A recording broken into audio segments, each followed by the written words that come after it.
আমার নাম, আমার আসল নাম হচ্ছে তাসনিম সারা প্রিয়া, যেটা আমার ভোটার আইডি কার্ডে আছে।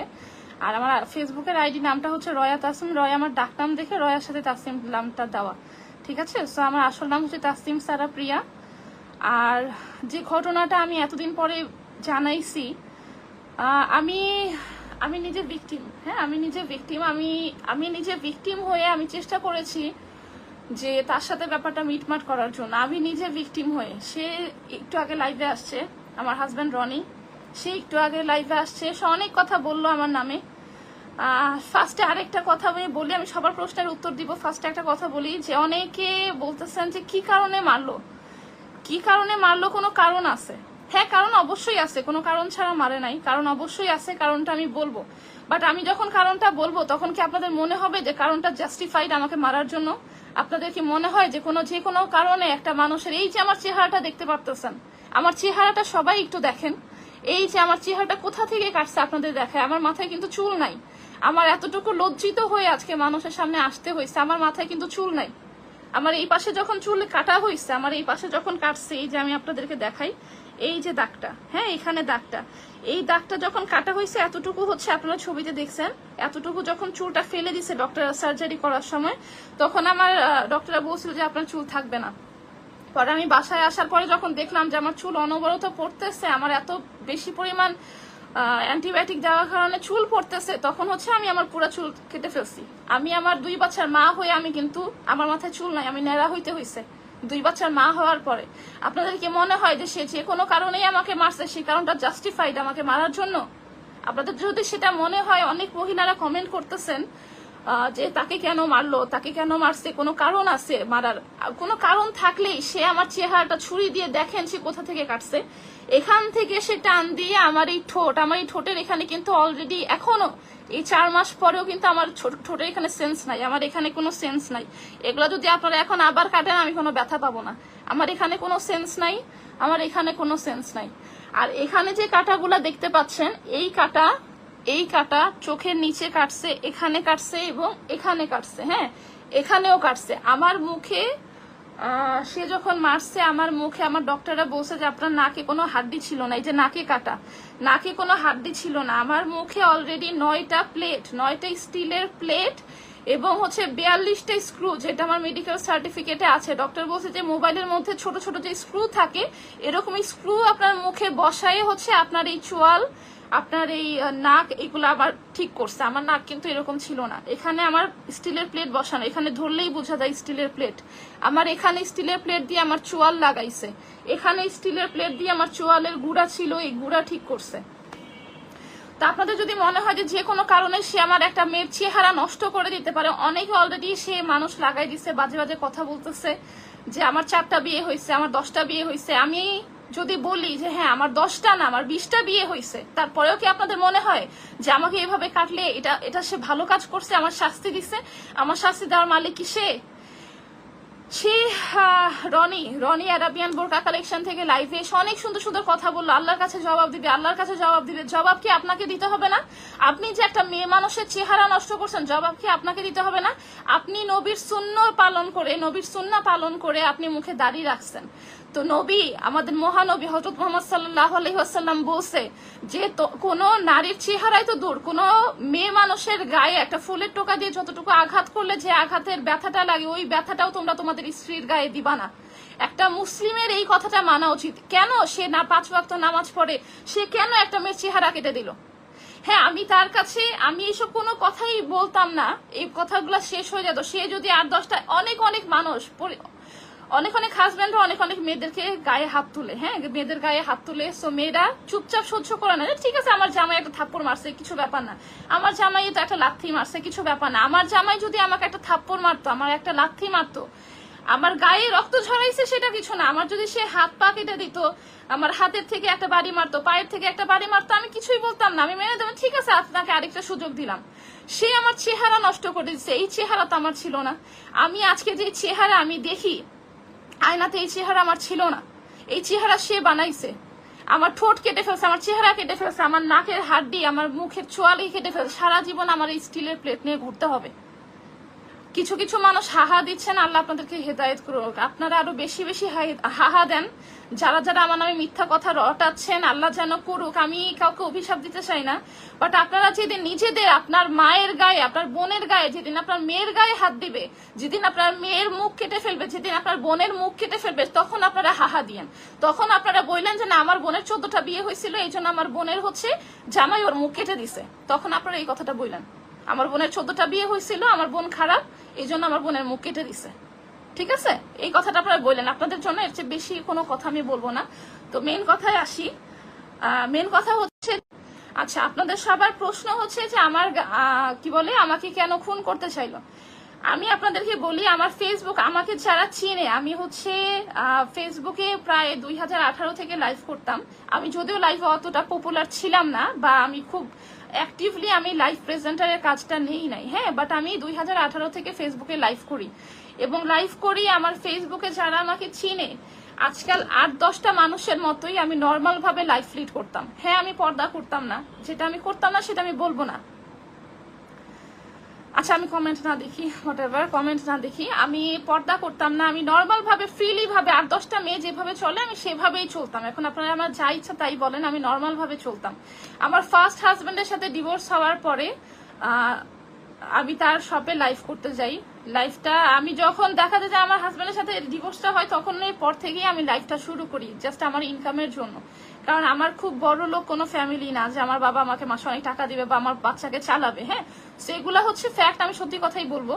তো এই জন্য আমি লাইভটা শুরু করি। আমি 2018 থেকে লাইভ করতাম, আমি নর্মাল ভাবে চলাফেরা করতাম। আমার ফেসবুকে আগে পোস্ট গুলো আছে, আমাকে যারা চিনে, আমাকে প্রচুর মানুষ চিনে, এটা আমি বলবো না যে আমাকে ভালো চিনে খারাপ চিনে, আমি জানি না, বাট আমি তো ওকে সরি। সো আমি হচ্ছে ফেসবুকে কিন্তু মোটামুটি আমাকে অনেক গার্লস গ্রুপে অনেক আপুরাই আমাকে চিনতো, সবার সাথে আমার মোটামুটি একটা ভালো সম্পর্ক ছিল। আমি নর্মাল ভাবে চলতাম। আমি খাওয়া দাওয়া করতে পছন্দ করতাম, আমি নতুন নতুন রেস্টুরেন্টে যাইতে পছন্দ করতাম, ঘুরতে পছন্দ করতাম, এখানে ঘুরতে যাইতাম, সেখানে ঘুরতে যাইতাম। তারপরে হচ্ছে যে শপিং করতে পছন্দ করতাম। মেয়ে মানুষ যেটা করে আমি সেটাই করতাম। হ্যাঁ, আমি এটা করতাম, আমি ঘোরাফেরা করছি, আমি ফ্রেন্ডের সাথে ঘুরছি, আমি এখানে সেখানে গেছি, আমি সেভাবেই একটু খোলামেলা। আমি ছবি তুলতে পছন্দ করতাম, হ্যাঁ, আমি ছবি তুলতে খুব পছন্দ করতাম। তো আমার ছবি তোলার চেহারা এখন আর আমার নাই। আচ্ছা, ওই কথাটা আমি না বলি, আমি ছবি তুলতে পছন্দ করতাম, আমি নর্মাল ভাবে চলতাম। তার সব থেকে যখন লাইভের অফার আসে, তার পাশেই হচ্ছে গ্র্যান্ডিওর, আমার সুলতান, সঞ্জিতা সুলতান আমার ফ্রেন্ড ছিল, ওর শপে আমি লাইভ করতাম। যমুনা ফিউচার পার্ক লেভেল 2-তে গ্র্যান্ডিওর শপ থেকে হচ্ছে আমাকে লাইভে দেখে সে তার ম্যানেজার আমাকে ফোন দিয়ে বলে যে আপু, আপনাকে লাইভ করতে আমরা ইচ্ছুক, আপনি যদি আমাদের পেজে লাইভ করতেন। তো পরে তার পেজে লাইভ করতে গেলাম। তার পেজে লাইভ করতে যেই তার সব থেকে আমার পরিচয়, এখান থেকেই হচ্ছে আমাদের প্রেমের সম্পর্ক বলেন বা যে সম্পর্ক, হ্যাঁ, এখান থেকেই হয়েছে। তার পেজে আমি লাইভ করতে যেয়ে হয়েছে। সে আমাকে 100% দেখে শুনে বিয়ে করছে, যে আমি খোলা চলতাম, আমি একটু টাইট ফিট পোশাক পরতাম বা কখনো একটু রিভিলিং পোশাক পরতাম, সে আমাকে সব দেখে বিয়ে করছে। আজকে যে সুন্দর সুন্দর কথা আপনাদেরকে এসে বললো, আল্লাহ রাসূলের নাম বললো, তারপরে বললো যে আল্লাহর কাছে জবাব দিতে হবে, আল্লাহর কাছে জবাব দিতে হবে, সে তখন কেন দেখলো না? সে আমার মতো, সে যখন এইরকম একটা নামাজি লোক, তার যখন এইরকম একটা পর্দাপোশিলি হাজি মেয়ে লাগবে, যে 24 ঘন্টা বাসায় থাকবে এবং যে বাসা থেকে বের হইতে পারবে না, সে আমার মতো মেয়েকে বিয়ে কেন করলো? সে আমাকে দেখে শুনে বিয়ে করছে, যে আমি নর্মাল ভাবে চলি, আমি ফ্রিলি ভাবে চলি, আমি তাকে রেস্টুরেন্টে নিয়ে খাইতে গেছি, আমি তার সাথেও ঘুরতে গেছি। হ্যাঁ, আমি এগুলো মানা করবো না, আমি যা করছি আমি বলবো, কারণ এখন এমন না, এখন আজকালকার যুগে সবাই সব বের করে ফেলে, আমার মিথ্যা কথা বলার কোনো দরকার নাই। সো তার সাথে আমি খাইছি, ঘুরছি, তার সাথে আমার সব হয়েছে, সে কেন আমাকে বিয়ে করলো? তার কাছে কেন মনে হইলো না যে এই মেয়েটাকে বিয়ে করলে ভালো হবে না? সে আমাকে জেনে শুনে বিয়ে করে, আমার হাজবেন্ডের সাথে যখন ডিভোর্স হইলো, সে তার সাথে তার দোকানে লাইভ হওয়ার পর থেকে সে আমার পিছনে লেগে গেল যে তোমাকে আমি পছন্দ করি, তোমাকে আমি বিয়ে করতে চাই। সে আমাকে দুই চারটা দেখার পরেই, 2-4টা মিটিং এর পরেই সে আমাকে এই কথা বলছে, তোমাকে আমি বিয়ে করতে চাই। তা আমি বললাম যে দেখেন, সে আমাকে বলছিল ফার্স্টে তার একটা ওয়াইফ আছে। আপনারা যারা বলতেছেন যে আমার 4টা বিয়ে হয়েছে আর আমার 10টা বিয়ে হয়েছে, তার কিন্তু অলরেডি হচ্ছে 2-2টা ওয়াইফ রানিং আছে। তার 2টা ওয়াইফ রানিং আছে, আর একটা ওয়াইফের সাথে তার ডিভোর্স হয়ে গেছে। আমি হইতেছি তার 4 নাম্বার বউ। আপনারা এটা হচ্ছে তার এলাকায় খোঁজ নিলে দেখতে পাবেন, 2টা ওয়াইফ তার বহাল আছে, আমার 4টা জামাই বহাল নাই। আমার 4টা জামাইয়ের সাথে আমার বিয়ে হয়ও নাই, ঠিক আছে? তার 2টা ওয়াইফ বহাল আছে। তা যারা বলতেছেন যে আমি 14টা বিয়ে করছি, সে নিজেও কোনো দুধে ধোয়া তুলসী পাতা না। সে আমাকে শপে দেখার পর থেকেই বললো, আমি মনে হয় অনেক বেশি কথা বলছি, আমি সরি, আমি আসল কথাটা ফোকাস করি। সে আমাকে দেখা হওয়ার পর থেকেই বললো যে তোমাকে আমি বিয়ে করতে চাই, তোমাকে আমি বিয়ে করতে চাই, তুমি আমাকে বিয়ে করো, তুমি যেমনি বলবো আমি সেমনেই তোমাকে রাখবো। পরে আমি বললাম যে দেখেন, আমি মাসে 50,000 টাকা খরচ করি, আমি এখানে যেতে চাই সেখানে যেতে চাই, আমি অনেক ঘোরাঘুরি করতে পছন্দ করি, আপনি এগুলা করবেন। পরে বলতেছে না তুমি একটু বুঝে চলবে, এই চলবা সেই চলবা। এই ঘটনার পরেও আমার হাজবেন্ডের সাথে আমার প্রথমবার ডিভোর্স হওয়ার পরে তার সাথে আমার একবার সম্পর্ক হইলো। পরে আমার যখন বড় মেয়ে ছিল, আমি আমার বড় মেয়ের কারণে আমার ফ্যামিলি বুঝানোর পরে, যেটা সে নিজেও বলছে, আমার ফ্যামিলি বুঝানোর পরে আমি লাইফ করতাম। তো লাইফ করে তো আমার জীবন চলবে না, লাইফ প্রেজেন্টার অপশনটা তো আমি আমার পেশাদারি হিসেবে নেই নাই, ওই যে আমি একটা পার্ট টাইম ওয়ার্ক হিসেবে করতাম আমার নিজের একটা হাত খরচের জন্য। তো আমার ফ্যামিলি যখন বুঝাইলো, আমি আমার হাজবেন্ডের কাছে ফেরত যাই। আমার হাজবেন্ডের কাছে ফেরত যাওয়ার পরেও সে আমাকে নক করতে থাকে, তোমাকে পাই না কেন, এই না কেন, সেই না কেন। পরে আমি বললাম যে দেখেন, আমি আমার বাচ্চার কারণে আমি আমার এই হাজবেন্ডের কাছে ফেরত আসছি। তো যাই হোক, তার সাথে আমার একটা যোগাযোগ, বলতে পারেন যে সে আমার উপর একটা ইনফ্লুয়েন্স করছে আমার হাজবেন্ডকে দ্বিতীয়বার ছাড়ার জন্য, ইনফ্লুয়েন্স করছে। তার সাথে আমার যোগাযোগ করাটাই হচ্ছে ভুল ছিল।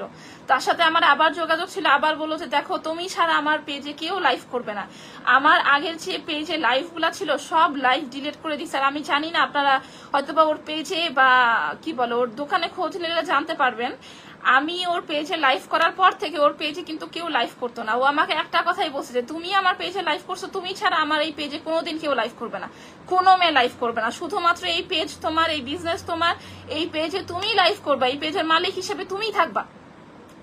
এইসব কথা বলার পরে আবারও যখন আমি সেকেন্ডবার আমার হাজবেন্ডের কাছে ফেরত যাই, এসব কথা বলার পরে আমাকে শয়তানে ধরছিল। আমি আবারও কি করলাম যে তার শপে লাইভ শুরু করলাম। এই লাইভটা নিয়ে আমার হাজবেন্ডের সাথে আবার আমার ঝগড়াঝাটি শুরু হইলো, তুমি কেন লাইভ করতেছো, লাইভ করতে পারবা না, এই টুকিটাকি বিষয় নিয়ে তার সাথে একটা সম্পর্ক ছিল। এই টুকিটাকি বিষয় নিয়ে আমি আমার হাজবেন্ডের কাছ থেকে আবার দ্বিতীয়বারের মতো আইসা পড়ি। আইসা পড়ার 1 মাসের মাথায়, আমার হাজবেন্ডকে ডিভোর্স দেওয়ার 1 মাসে আইসা পড়ার পরে সে লাইগে পড়ছে ডিভোর্স দাও না কেন, ডিভোর্স দাও না কেন। সে আমাকে দিয়ে, হ্যাঁ আপনারা বলবেন যে আপনি ভুল, আপনি কেন তার কথা শুনে ডিভোর্স দিয়েছেন। হ্যাঁ, এটার শাস্তি আমি পাইছি, এটার শাস্তি আমি আজকে ভোগ করতেছি, এই জন্য আমি আপনাদের সামনে বসে আছি। আমি তার কথা ইনফ্লুয়েন্সড হয়ে আমি ডিভোর্সটা দিয়ে দেই। ডিভোর্সের 1 মাসের মাথায় আমার কাগজ আছে, ডিভোর্সের কিছুদিন পরেই সে শুরু করছে আমাকে বিয়ে করো, আমাকে বিয়ে করো। আমি বললাম যে দেখেন, একটা হাজবেন্ডের সাথে ডিভোর্স হওয়ার পর কিন্তু 3 মাস 13 দিন সময় থাকে, এর মাঝখানে কিন্তু হচ্ছে কাউকে বিয়ে করা যায় না। সে আমাকে বলে যে না, সে যখন এত নামাজি, সে কেন আমাকে 1 মাসের মাথায় বিয়ে করলো। তার ইসলাম কোথায় ছিল? 3 মাস 13 দিন না হইতে 1 মাসের মাথায় সে জোর করে বলতেছে যে না আমাকে বিয়ে করো, আমি তোমার বাচ্চারা বাঁচবো না, এই না সে না, দুনিয়ার কথা বলে আমিও তার রঙে পড়ে যাই। দুনিয়ার কথা বলে সে আমাকে বিয়ে করে। বিয়ে করার পরে সে শুরু করে দেয় আমি বাসা থেকে বের হইতে পারবো না। তার সবচেয়ে বড় কথা, আমি তাকে বিয়ে করার আগে সে হচ্ছে তার পর্দাপোশীলি বউ লাগবে। তা আমার সাথে আমি তাকে বললাম যে দেখেন, আমি নর্মাল ভাবে চলাফেরা করি, আমি এত এক্সট্রিম লেভেলের পর্দা কিন্তু আমি করতে পারবো না। বলে তুমি যতটুকু করবা ততটুকুই আমার জন্য এনাফ, ততটুকুই আমার জন্য এনাফ।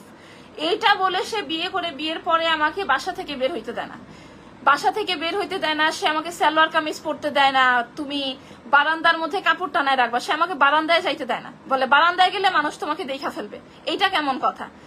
বারান্দায় যাইতে দেয় না, সে আমাকে বাসা থেকে বের হইতে দেয় না। তার সাথে আমার সমস্যাগুলো শুরু হইলো কি নিয়ে দেখেন, সে আমাকে বাসা থেকে বের হইতে দেয় না। আমি যদি বাসা থেকে বের হই, সে তার যে ছোট গুন্ডা, তার সাথে 2টা ছোট গুন্ডা থাকে, ইউনুস আর আলামিন, সেই ইউনুসকে আমার পিছনে লাগাই দেয়।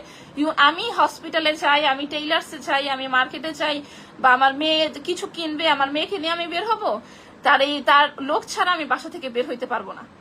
আপনাদের যদি মনে হয় যে ব্যাপারগুলো জাস্টিফাইড, আমার কিছু বলার নাই। সে মানুষ লাগাই দেয়, আমি মানুষ ছাড়া বাসা থেকে বের হইতে পারি না, আমি বারান্দায় যাইতে পারি না। তুমি কেন বারান্দায় আসছো, মানুষ দেখে ফেলবে। আমি কোনো রেস্টুরেন্টে, চলেন রেস্টুরেন্টে যাই, কেন রেস্টুরেন্টে যাবো, রেস্টুরেন্টে তো ছেলে মানুষ থাকে, ছেলে মানুষ আমার খায়া ফেলবে। তার কথাটা এরকমই ছিল যে রেস্টুরেন্ট ভরা ছেলে মানুষের ভিড়ে বসে খাওয়া যাবে না। সে আমাকে কোনো রেস্টুরেন্টে, যেই মানুষ, আমি কি বলবো, আজকালকার মানুষ এই যে সারাদিন এত হচ্ছে পোস্ট দেয়, সারাদিন মানুষ একটা নতুন রেস্টুরেন্টে হলে এই কথা সেই কথা বললে, মানুষ খাবার দেখলেই মানুষ রেস্টুরেন্টে, সে আমার কোনো রেস্টুরেন্টে খাইতে দিতে যাবে না। আমি সব কথা বলতেছি, যারা বলতেছেন যে আমি অনেক কথা বলতেছি, আমি কেন, আপনারা তো রিজন জানতে চাইছেন। মানুষ কি করে তার হাজব্যান্ডকে ভরসা করবে? এখনকার দিনে তো মেয়েরা বিয়ে করতে গেলে ভয় পাবে, আর মেয়েরা তো নিজের ইচ্ছে কখনো বিয়ে বসবে না, কেননা এমন একটা অবস্থা। মেয়েটা বুঝলাম অনেক খারাপ, তাকে পুলিশের আয়ত্তে আনা উচিত, তাকে নিজে সে কেন শাস্তি দেবে, আর তার তো শাস্তি দেওয়ার অধিকার নেই।